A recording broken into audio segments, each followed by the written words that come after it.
Welcome to Higher TV on BronxNet, a program produced and hosted by college and high school interns who want to showcase art and politics happening here in the Bronx. I'm your host, Tanya Mendoza, and today I'd like to welcome Councilmember Amanda Farías, co-chair of the New York City Councilwomen's Caucus. She'll be joining me today in discussing how their offices are mobilizing in response to the overturning of Roe v. Wade in order to protect the reproductive rights of New Yorkers. Councilmember Farías, thank you for joining me today. Yeah, thank you so much for having me. Really excited to be here. Thank you. So as we know, the United States Supreme Court decision to overturn the historic case Roe v. Wade set the tone for a nationwide reversal of reproductive rights and safe abortion care.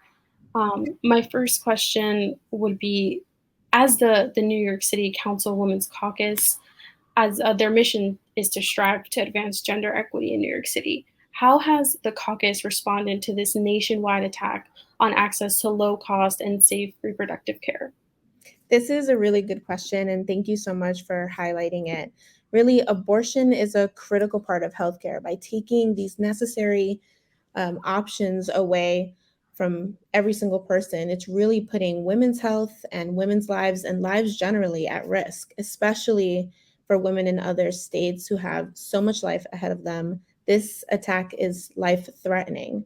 There are around 190 plus thousand women, transgender, expansive people who rely on New York as their nearest location to an abortion provider. So our swift response as a caucus was a necessary action because the world has its eyes on New York City. We are the trendsetters. We are the ones putting a lot of policy out on the market for folks to replicate. And that's why we have to set the tone as the example for other cities across the United States to be active, to be in direct response mode, and to be in solidarity with those who now could even be prosecuted, for making life-threatening and life-saving healthcare decisions. So our direct response was by putting together a comprehensive legislative package and protections for all New Yorkers and those who will come into our state as a haven for healthcare access.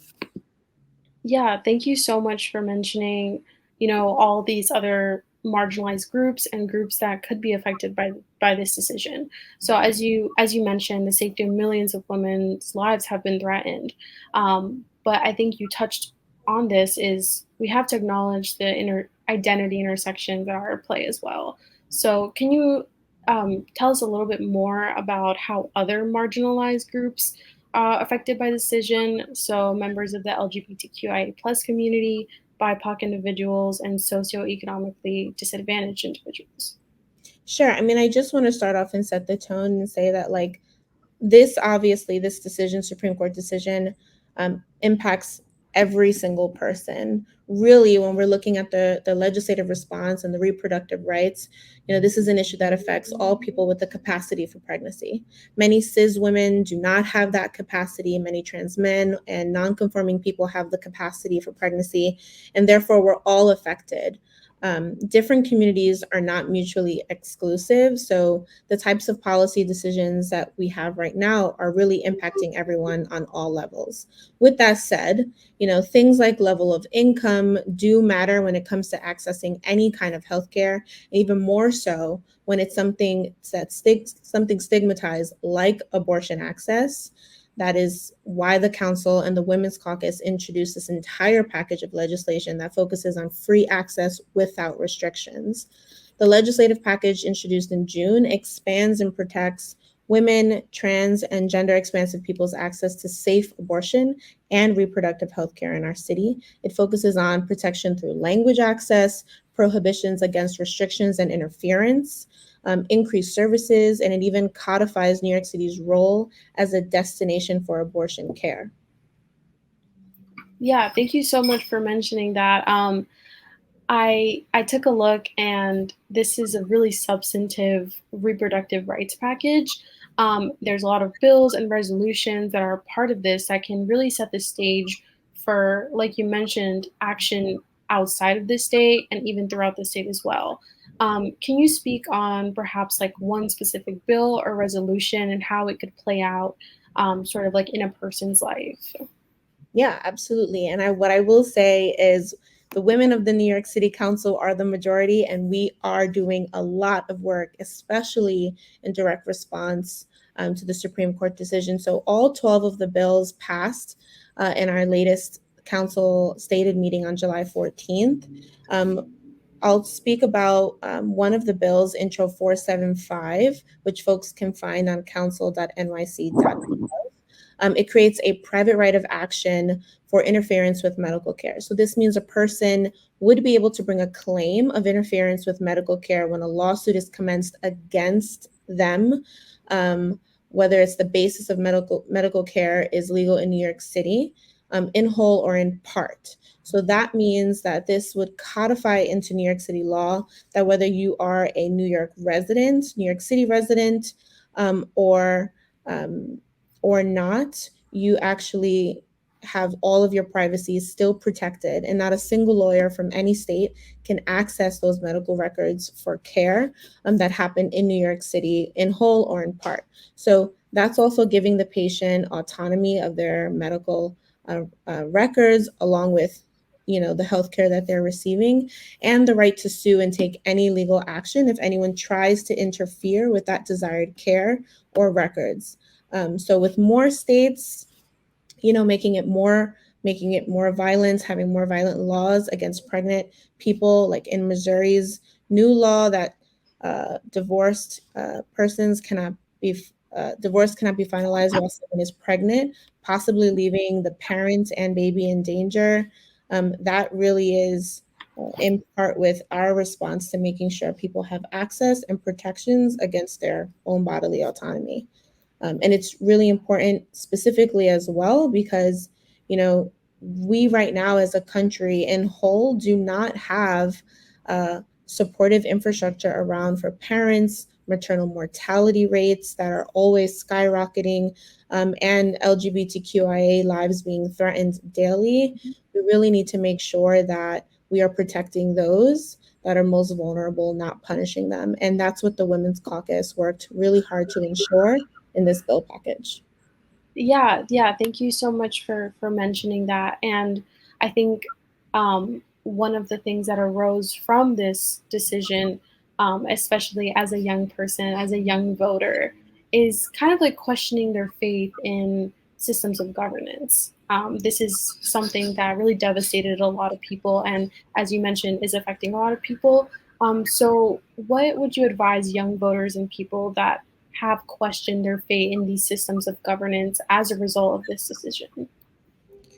Yeah, I would say to make sure to hold all of your elected officials accountable and all of your elected representatives accountable, especially local ones, because there's a lot that we can do on a local and state level, even when our federal leaders are failing to pass protective bills or put in safety infrastructure. Um, and there's a lot of power in where you live in your locality at the municipal level, no matter how big or small your city is. So stay super involved, demand the accountability, and be vocal about what's going on and how you want to be engaged in that process. Thank you so much. And as a council member yourself, how can people stay up to date with your work and your efforts that you've been a part of? Yeah, so I would love for folks to either go to my council website and stay engaged, or you can follow me on all social media platforms. I'm on Twitter, I'm on Instagram and Facebook for the young people that are still on Facebook, and you can search me at CM Amanda Farías. Thank you so much, Councilmember Farias, for joining me and discussing and breaking down this very complex issue. Thank you all for tuning in to Higher TV. I'm your host, Tanya Mendoza, and I'll see you next time.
host, Tanya Mendoza. Today, I'd like to welcome Dr. Mara Suttmann-Lea, Professor of Government at Connecticut College. They'll be joining me today in breaking down the January 6th committee hearings, in particular, how the public and young voters have been responding to these monumental revelations.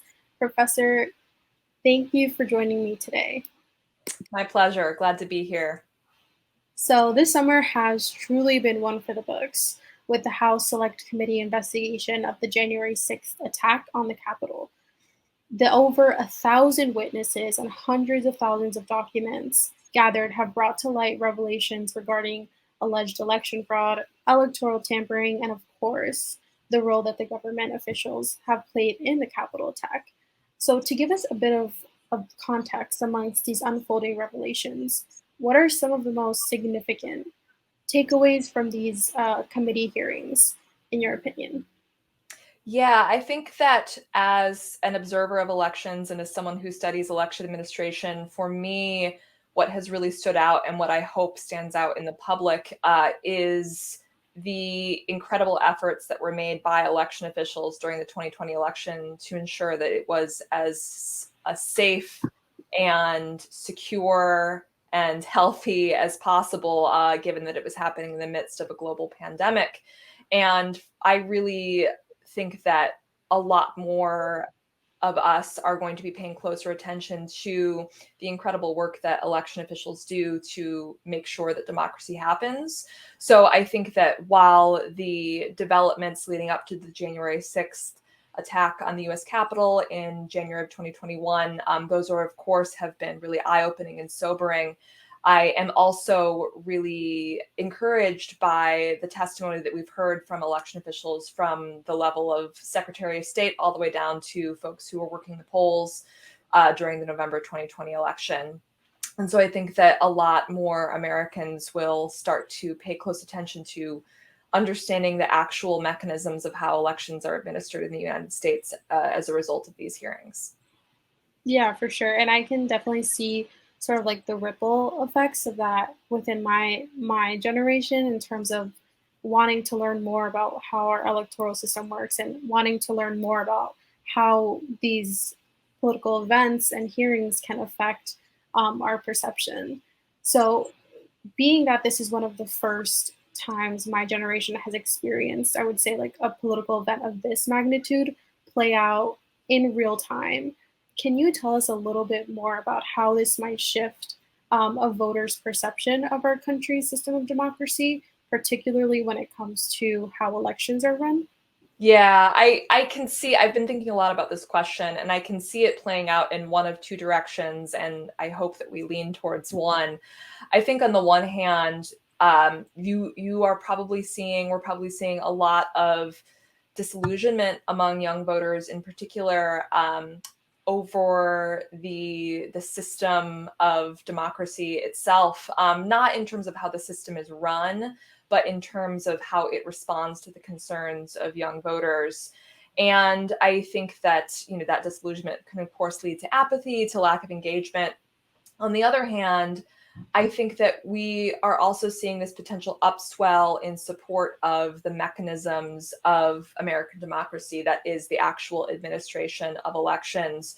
And we're seeing younger voters, younger folks being really interested in and wanting to be involved in supporting election administration itself, and sort of that core faith or belief in the value of democratic governance has really been highlighted in the midst of this threat and these attacks on that system. So, we had record numbers of young voters, for example, turn out to work at the polls on election day last year. And research shows that when you do it once, you're more likely to do it again. And so it's my hope that we'll see more and more folks seeing, not just, of course, advocating and supporting democracy, in their own political efforts, but also being interested in working the electoral system, becoming election officials, working the polls, serving as poll workers, being election observers. And so I think that hopefully that will cross-cut against,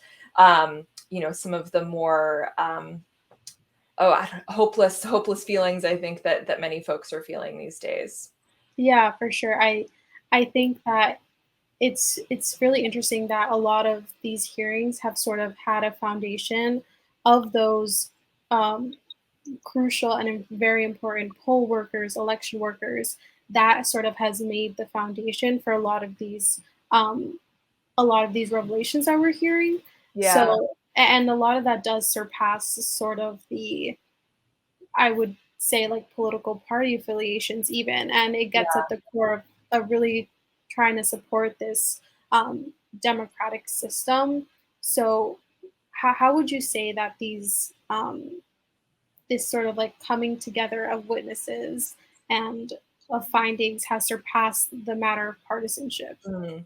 This is a really great question. I think that one of the most effective ways that the committee laid out their evidence was to, of course, have witnesses that cut across the partisan spectrum. You had Republican election officials, Democratic election officials. This testimony from Speaker of the House in Arizona, I think in particular was really compelling because it really sort of highlighted how you have an elected official who has openly said, I would have preferred this outcome to be different. I wanted then President Donald Trump to win the election.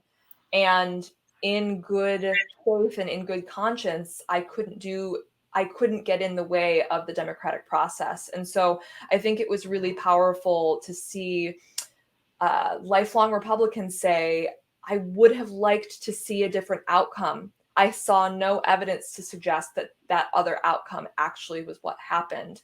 And so I think that it's not going to be effective for everyone, but it is going to, I don't even know if I would call it a display of bipartisanship per se. It's just sort of folks who are laying out the realities of what they've observed. And that combined with the testimony from secretaries of state like Brad Raffensperger in Georgia, Ruby Freeman and Shay Moss, the poll workers that we heard from back in early July of 2022 during the testimonies. I think that the sum total of these effects are the sum total of the effects of these testimonies are hopefully going to really at least put a damper on some of the more conspiratorial thinking surrounding election administration in the United States. Yeah, I think the sort of breaking down of those like really harsh partisan lines that I think we've seen to like an extreme level in the past, I think that has also helped sort of restore the faith that a lot of these revelations sort of have put into question by, I guess, yeah, young voters. So, how does and what are some steps to begin to understand the electoral system a Mhm. little further to take that restoring of the faith um, a little, yeah, to take that restoring of the faith a little further? Yeah, I think that, serving as a poll worker is a great way to get an in-depth look in what the process actually looks like and how, in most places, in most cases, the vast majority of precincts and jurisdictions, things are run with great care and great efficiency. I think that also getting to know who your local election official is, there is a bit of a disconnect between young voters.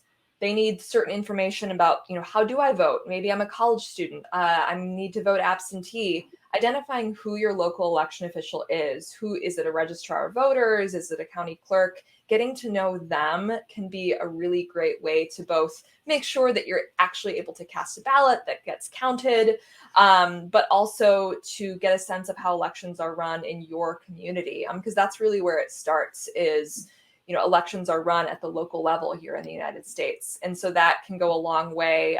There's some pretty compelling evidence in my own research that when voters are more educated and informed about the electoral process from their election officials, their state and local election officials in particular, they're going to have more confidence in the process overall, confidence in that their ballot was counted, confidence that others' ballots were counted. And so really familiarizing yourself, not only with political campaigns or parties that you might be affiliated with, but also just the people who are running elections is really Yeah. important.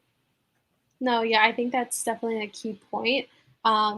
because definitely at the local level, national politics is also mirrored in that. So just getting into the habit of knowing who your election officials are and like how elections are run are just like the first steps I think that we can take to really try to understand that system and have a little more faith in it.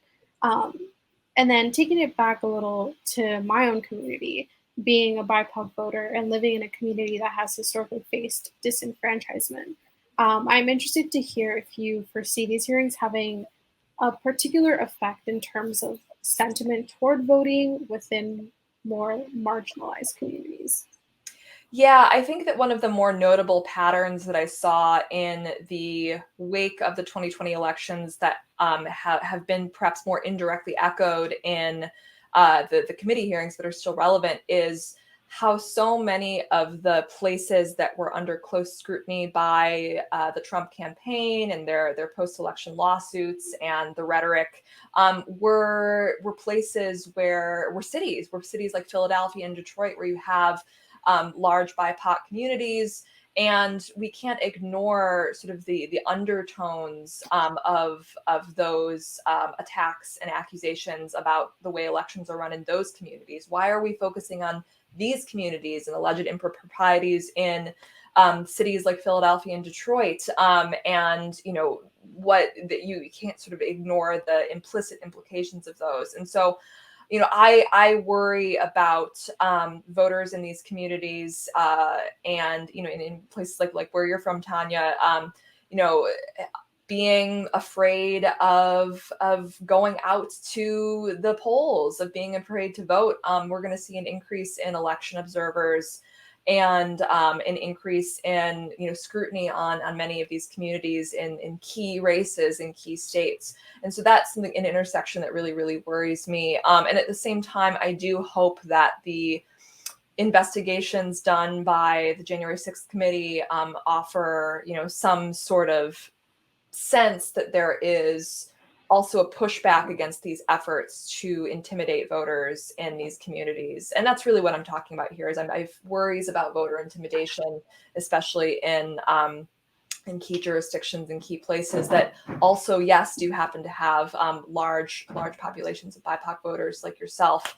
And young voters as well. We know that young folks tend to flock to cities. And so I think that we are fortunately on alert for this sort of thing, and we'll hopefully be able to head off at some of the more pernicious effects. But it's definitely on my mind. Yeah, thank you so much for just touching on that really important topic. And finally, how can people stay up to date with your work efforts and or publications? Yeah, I generally try to keep my website updated. I believe I gave you that information, marasuttmann-lea.com. I'm also on Twitter, kind of an infrequent Twitter user, but those are the best places. And I do my best to keep my work updated. And I'll be pretty busy this elections season doing interviews and write-ups and things like that. So I'll do my best to keep those things updated on my website and Twitter account. Perfect. Thank you so much, Professor Suttmann-Lea, for joining me and discussing and breaking down this incredibly monumental event. Thank you all for tuning in to Higher TV. I'm your host, Tanya Mendoza, and I'll see you next time.